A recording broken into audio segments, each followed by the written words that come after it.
has been truly outstanding is the collaboration that has taken place between EMO and NBPOWER with Red Cross and local organizations. And if we look at the emergency plans that are in place throughout the regions, those plans have been working ultimately because the people involved, whether that be the province of New Brunswick officials, NBPOWER officials, very importantly community-based officials, have come together to get things done. And I think that there are a lot of people that need to be recognized for that ongoing work that has taken place.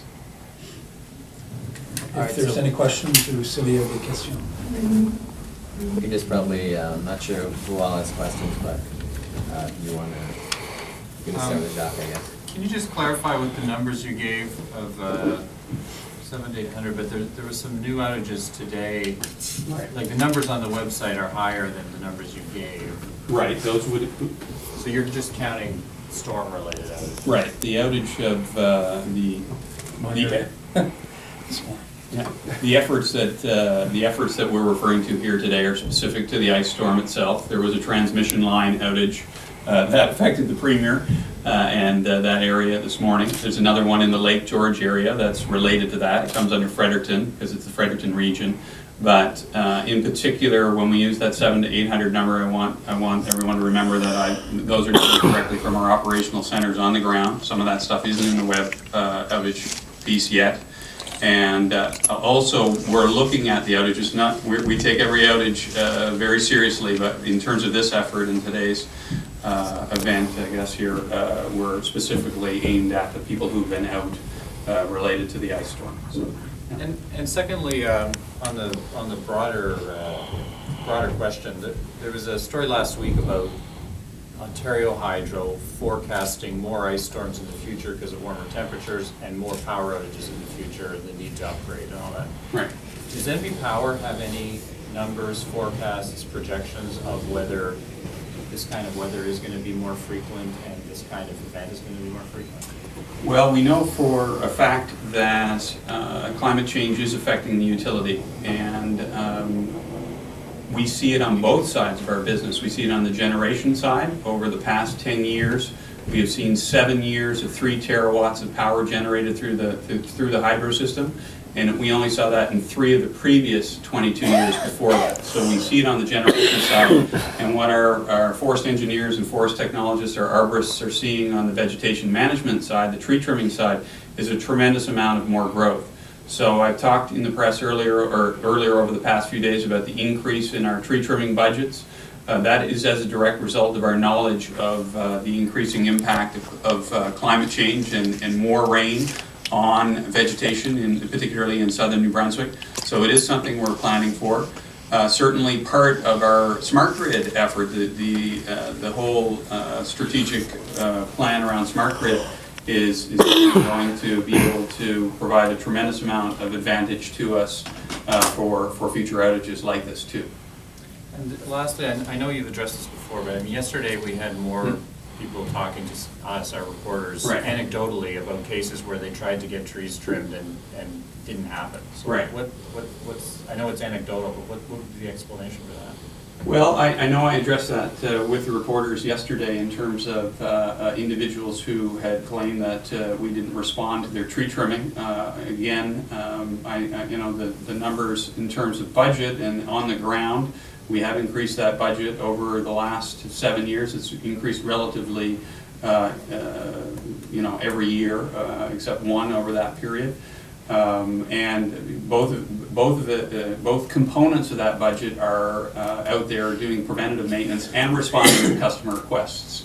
So it's difficult to say specifically what happened in the couple cases that people have noted that we didn't respond to their requests. But from a larger perspective, certainly, we've been taking our responsibility to this tree trimming and preventative maintenance and responding to customer requests very, very seriously. So, yeah.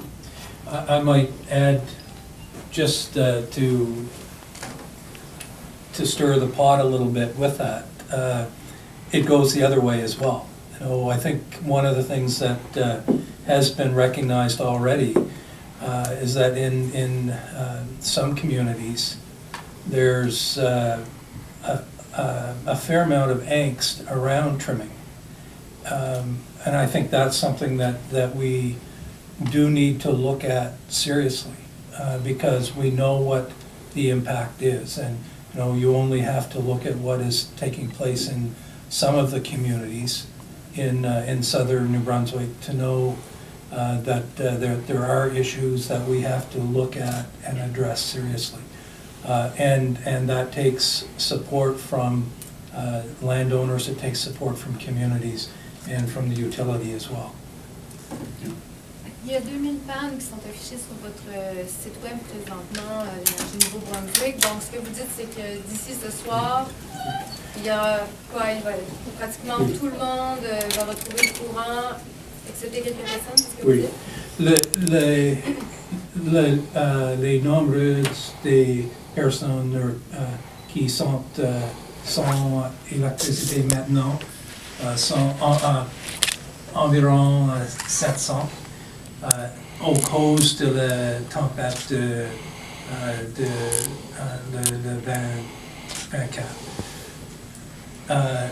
Il y a des autres problèmes maintenant sur le système, mais le nombreux que nous parlons à propos, le nombre de 700, ça c'est les zones qui étaient impactées par la tempête de glace. C'est des tempêtes de neige en termes de quantité, si on compte à chaque fois, qui ne sont pas exceptionnelles. On a déjà vu pire là, à chaque fois. Est-ce que vous pensez que dans le futur, il y a des changements que vous pourriez faire pour améliorer peut-être pour qu'une situation comme ça ne se reproduise pas? Encore, comme Brent a mentionné, cette tempête de glace était la plus mauvaise depuis plusieurs années. Mais certainement, l'Énergie Nouveau-Brunswick a déjà commencé des planifications à propos de l'avenir. Ils ont augmenté le budget pour couper les arbres depuis les dernières 7 années. Et cette année, l'année prochaine, va avoir une augmentation aussi. Et la compagnie prend cette responsabilité vraiment forte et ça va continuer. Il y a des gens qui sont toujours sans courant, qui disent que la province n'en a pas fait assez dans cette crise-là. Qu'est-ce que vous avez à leur répondre? Comme toujours avec une crise, le gouvernement ne peut pas faire assez. Ça, c'est la réalité parce que les gens sont dans une crise. Mais en même temps, la réalité est la compagnie, les équipes qui étaient sur le terrain, les fonctionnaires et aussi toutes les organisations comme le Croix-Rouge, comme les pompiers, comme les villes, ont fait un travail exceptionnel. On fait un travail collaboratif exceptionnel. Et si les gens réalisent que depuis les derniers 10 jours, il était presque un quart de tous les gens du Nouveau-Brunswick sans électricité, mais maintenant presque 100% étaient corrigés. C'est incroyable, mais toujours c'est difficile. C'est le même avec des autres désastres. Toujours il y a des problèmes pour les gens, mais je suis vraiment content avec le travail de tous les partenaires dans cette situation. Le travail de EMO, par exemple, et la planification qui a été faite depuis 2010 dans les régions était une des raisons pour lesquelles que nous pouvons faire les services nécessaires pendant les derniers 10 jours. Encore, ce n'est pas facile, mais le travail était exceptionnel par tous les partenaires qui étaient impliqués. Et allez-vous, vous avez mentionné la semaine dernière qu'il y aurait peut-être, que vous pensez peut-être offrir des compensations aux gens. Est-ce que c'est toujours quelque chose que vous pensez offrir ou est-ce que vous allez peut-être demander l'aide du fédéral comme l'Ontario vient de faire à la suite de la crise? C'est trop tôt pour décider. S'il y a des zones, des familles avec des difficultés avec leur nourriture, par exemple, il y a un nombre qu'il peut téléphoner avec le Croix-Rouge et aussi le ministère du Développement social. Et il y a des zones qui ont déjà téléphoné et cet service est là maintenant. Mais pour décider les compensations ou les choses pour l'avenir, c'est trop tôt de déterminer l'impact. Mais pensez-vous demander de l'aide fédérale? C'est trop tôt de demander parce que maintenant nous ne réalisons pas l'impact total sur le système. Premier, I was wondering if you could clarify something that you said just a while ago. Are you suggesting that to come that homeowners won't have the option of not having trees cut down on their property if they don't want it? What we're saying is I think we need to have a fair and responsible discussion. And you know, the reality that we've seen taking place is you know, because of the impact of trees. You know, the reality is the structure, the infrastructure itself has held very strong. The impact that we've seen on, you know, between 85 and 100,000 customers is because of trees on the lines. That's what the impact has been. And what I'm saying is, and NBPOWER has identified it before, we believe that there are situations that can be dealt with before so that we don't get into this type of situation in the future. And I think it's responsible to look at and understand what these impacts are. NBPOWER has the responsibility to ensure that the lines are clear. But where it gets to be a challenge is when, you know, and trees are you know, they're an incredible beauty. They add environmental strength to our province, to our communities, et cetera, as well. But in terms of ensuring that we keep those lines open, because we see what the impact is, you know, when we have a major catastrophe like the ice storm that has taken place, and what that impact can be on a very widespread, large area. It doesn't impact just one person, it impacts large communities. Just on the question of compensation, is where's this province on that, especially considering what Ontario is offering for food compensation at this point? We already have made numbers available if there are individuals who are in need of food and do not have the capacity, no matter what their circumstance, to be able to access that food. They can contact the Red Cross and they can contact social development to be able to get support. We're evaluating what the long-term needs are. It's still early to know what will be there, if there will be compensation.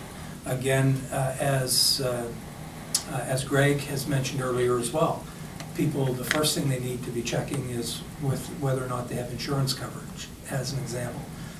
So that evaluation, you know, what we've said from square one, and including at the last press conference, the first thing that we need to do is ensure that we have power reconnected to everybody. There's been incredible work done thus far. We're getting very close to seeing everyone reconnected. Then we have to evaluate where it's at, and we'll make determinations. What EMO has said to people on the ground, you know, take photos, keep records of what your situations are at your homes. And again, the first responsibility needs to be to check to see whether you have insurance coverage. Final one, I swear. When might a decision be made on compensation? Well, that decision will be in the coming days or weeks. Right now, again, we're focused on getting things reconnected. For emergency situations, no, communities are, and people are well covered. They can go to the warming centers if they need basic food or basic water supplies, things like wood, kerosene as an example. They can access financial support if they're in an emergency situation through social development or through Red Cross as well. Okay, one more, I swear. There we go. Are you looking at a model that would be similar to Ontario? What can you say about what you're seeing, what Ontario is doing to what? We've seen, I certainly am aware of what Ontario is doing. We'll cross the bridge as it comes. We're not there yet. Pouvez-vous répéter en français ce que vous avez dit par rapport aux arbres, à l'élagage d'arbres dans les communautés? Oui. Pour c'est clair, à cause de